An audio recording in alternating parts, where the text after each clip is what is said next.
आगको आसुछि परीक्षार ऋतु मुंड उपरे मैट्रिक परीक्षा एवं प्लस टू परीक्षा।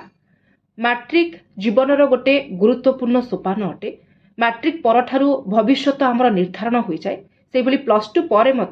आमे केउ दिगरे क्यारियर गढ़िबा ताकु नेकी मध्य आमे प्लान तयारी करिथाउ। सेथिपाई परीक्षा से जेकोसी परीक्षा हो मध्य आम पाई बेस गुरुत्वपूर्ण। किंतु परीक्षा समय रे आमे किछिटा असुविधा को सामना करू आउ से असुविधा आमे निजे तयारी करिथाउ एवं अभिभावक माने मध्य तयारी करिथांती।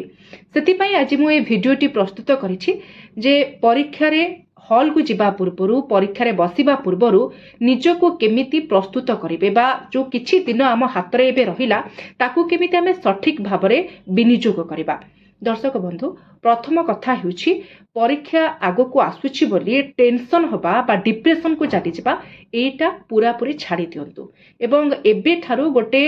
टाइम टेबल आपन तयारी करंतु जे को सब्जेक्ट को केते समय मु गुरुत्व देबी को समय रे केते पढ़िबी तार गोटे आपण माने तालिका तयारी करंतु। एवं आमे देखिचे परीक्षा पूर्वरु परीक्षा समय रे छात्र छात्री माने राति अनिद्रा हे कि न खाई कि न पी कि न सोई कि मध्य प्रिपेयर करंती पाठ पढ़ंती किंतु परीक्षा हॉल को गले समस्तक भितरे सेटा भूली जानती कोन आमे पढ़िथिलु। सेति पई मानसिक स्तर रे आदो विचलित हेबा कथा नुहे एवं जो कथा कहउतिली जे केवल मेंटली प्रिपेयर से कथा नुहे शारीरिक स्तर में आमको टिके सुस्थ हेबा पई पड़िबो कहीं अधिक पढ़िबा आशा रे आमे खाइबा पीबा भूली जिबा ठीक से न सोइबा ए सब जो काम गुडी को करिथाउ जो द्वारा कि आम शरीरटी असुस्थ होई जाय एवं परीक्षा हॉल को जिबा पूर्वरु परीक्षा हॉल रे बसिबा पूर्वरु हेल्थ बिगड़ी जाय थाए।